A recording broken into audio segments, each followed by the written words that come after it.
Hello.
Proud to serve northeastern and central Pennsylvania. This is Newswatch 16 at 4.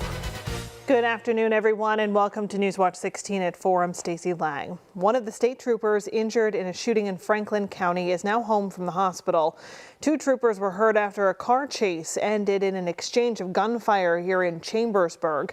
Officers responded to a reported retail theft at Dick's Sporting Goods just before 6 last night. The suspects took off, traveling toward Interstate 81, when troopers used spike strips to stop the car. Two women in the car followed police orders, but officers say a man began firing, injuring two troopers. The suspect was shot and killed. According to Wellspan York Hospital, one of the state troopers is now recovering at home. The other remains hospitalized after that shooting here in Franklin County. And new here at 4, a man is dead after a crash in Monroe County. State police responded to a two-car crash along Route 209 near East Stroudsburg just before 10 this morning. Troopers say one car left the road and hit the other car. According to the coroner, 73-year-old Fitzroy Morris was taken to the hospital where he died. The cause of the deadly wreck is under investigation in this part of Monroe County. A Lackawanna County man will spend up to 12 years in prison on child sex charges. Julian Maldonado of Scranton pleaded guilty earlier this year to indecent assault of a minor and child endangerment charges. According to court paperwork, Maldonado sexually assaulted a boy back in 2024. A judge sentenced him this week to 6 to 12 years behind bars in Lackawanna County. A road in Luzerne County is back open this afternoon after flames destroyed a home near Pittston. Crews responded to the place along Laurel Street in Pittston Township around 3 this morning. One person was home at the time. They made it out safely. Firefighters tell us they had water issues due to a water main break nearby. No word on what sparked the fire near Pittston, but investigators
Good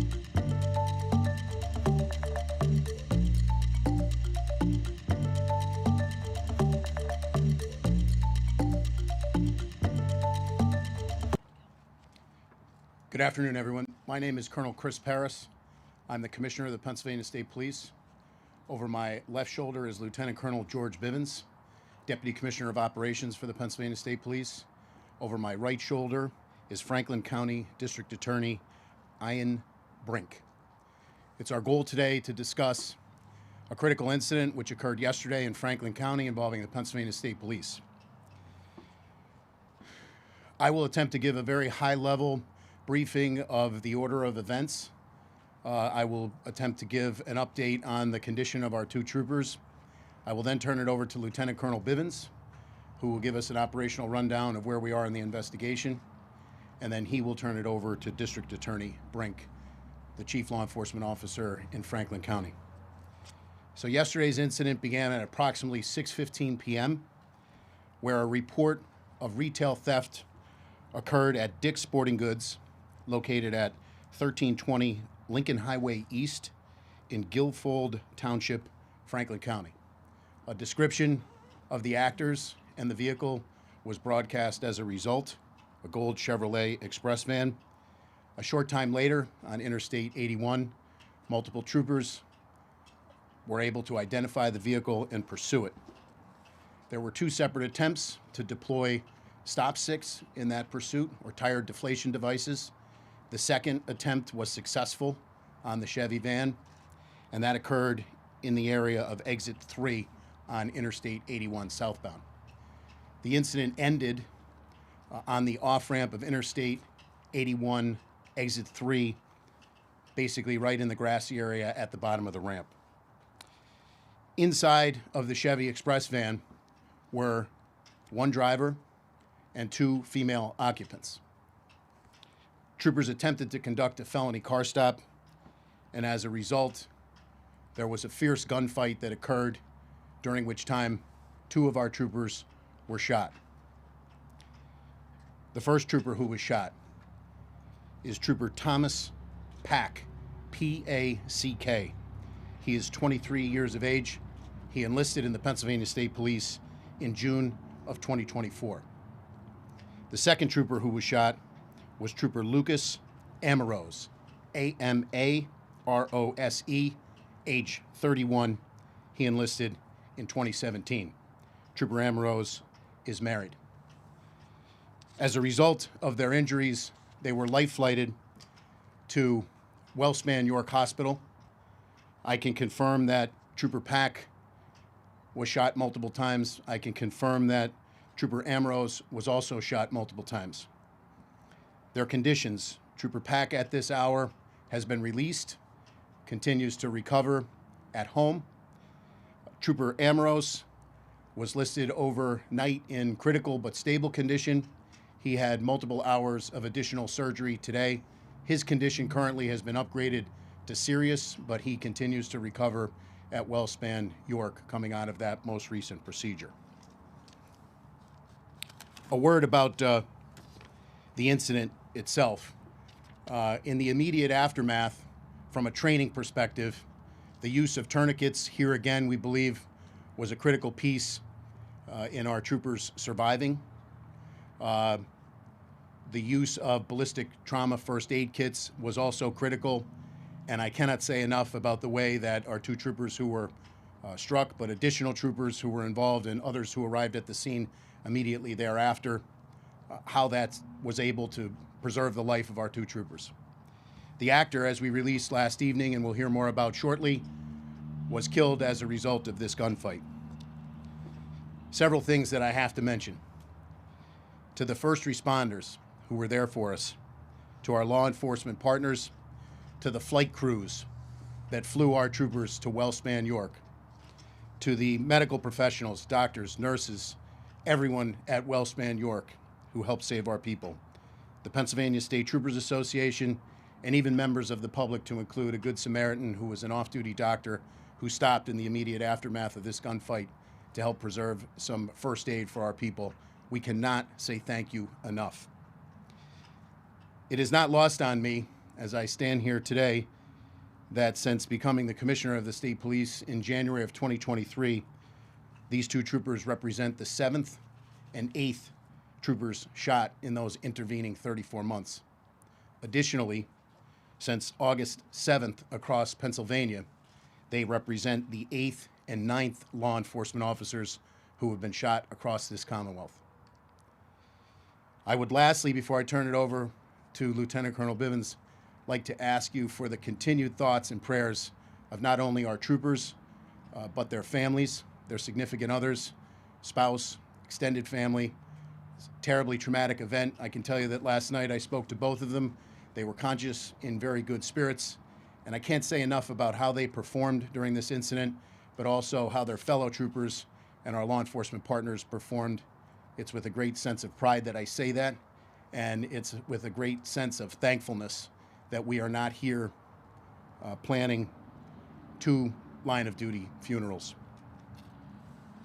Lastly, before I turn it over to Lieutenant Colonel Bivens, the procedural posture of where we are is that we're conducting a joint investigation with the Franklin County District Attorney's Office and the PSP Major Case Team. It's within the authority of the Chief Law Enforcement Officer in District Attorney Brink to conduct a full, fair, competent, and thorough investigation into this matter. And I will now turn it over to Lieutenant Colonel Bivens to give you an operational rundown, and then he will turn it over to District Attorney Brink. Thank you very much. Thank you, Colonel. Good afternoon. So some additional details. The Colonel has described for you the theft that occurred and the pursuit after the vehicle was spotted on Interstate 81. There were numerous attempts to bring that pursuit to a halt. The attempts involving spike strips, the first one, as he said, was unsuccessful. The second one was successful. The vehicle went off of the ramp at exit 3 on 81 southbound into the grass area adjacent to the off-ramp. When it went into that grass area, it came to a stop. Troopers positioned their vehicles tactically in an effort to make sure that the vehicle didn't continue any further, and also in an effort to take the individuals within that van into custody. There was an effort, I should say, to have those individuals come out of the van and comply with law enforcement orders so that they could be taken into custody peacefully. Based on those commands that were given, 2 of the occupants, first, Amir Lauren Swift, and we have, if we haven't already, we will pass out information about each of these subjects so that you'll have it. She's 21, from Baltimore, Maryland, and her her current criminal charges are included on that sheet that we have provided you. She complied and came out of the vehicle.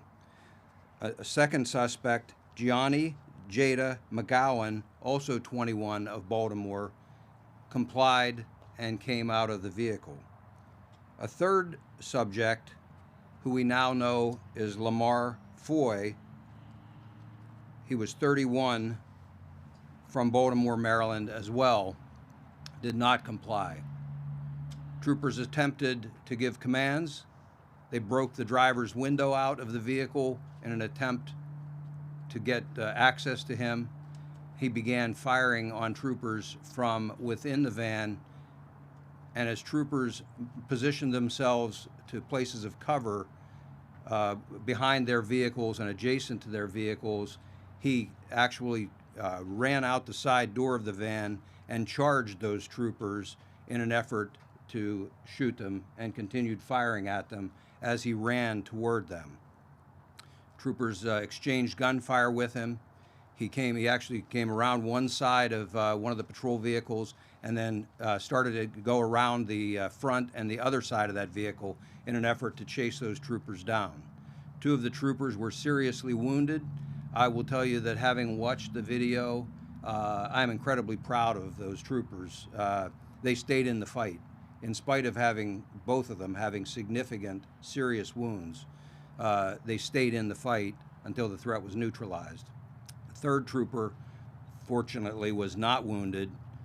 He also, of course, was in the fight and did a heroic job, engaged the subject, and as the subject moved past the police vehicles and over in the direction of Route 11, or the Molly Pitcher Highway, the third trooper was in fact able to put the subject down.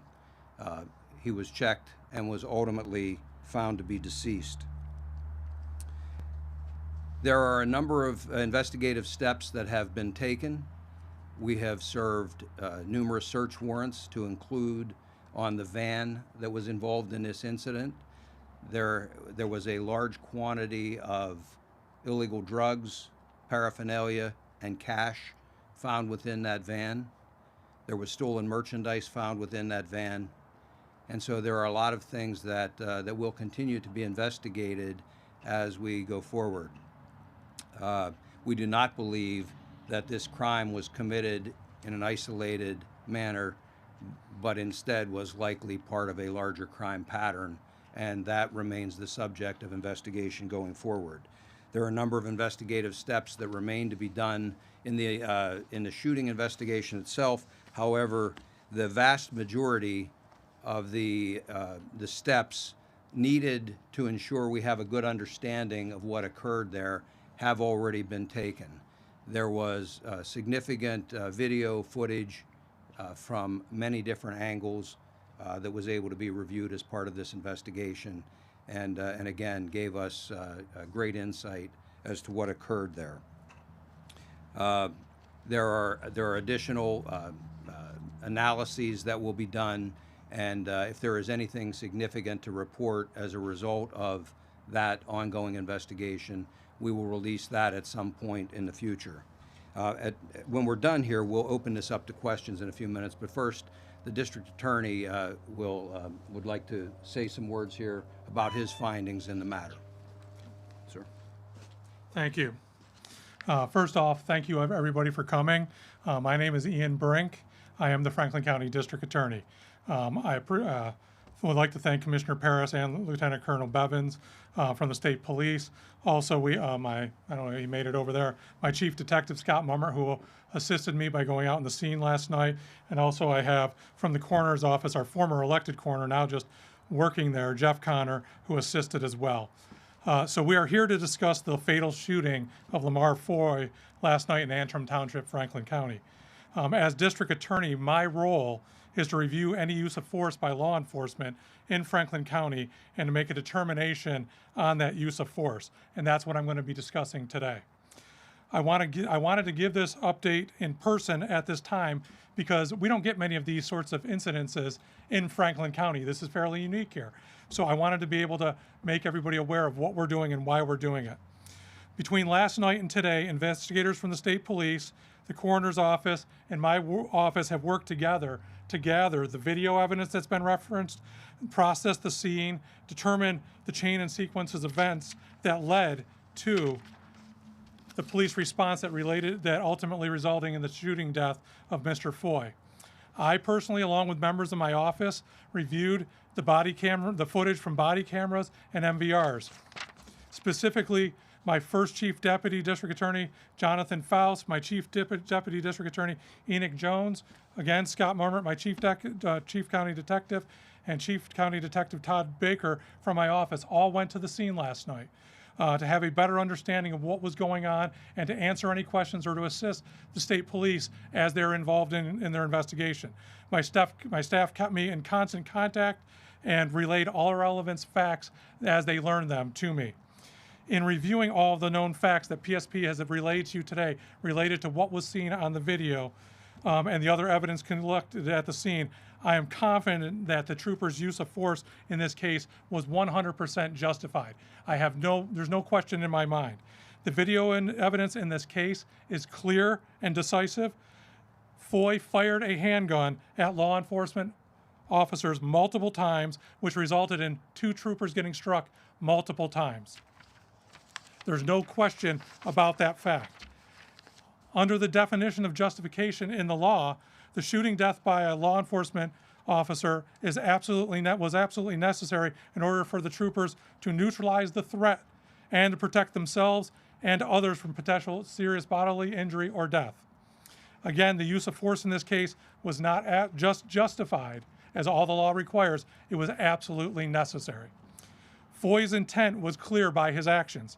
He posed an extreme threat of deadly force to all members of the law enforcement that were on scene and potentially innocent civilians in the neighborhood, justifying law enforcement's use of deadly force against him. This incident again highlights the unbelievable important role that police officers play in our society.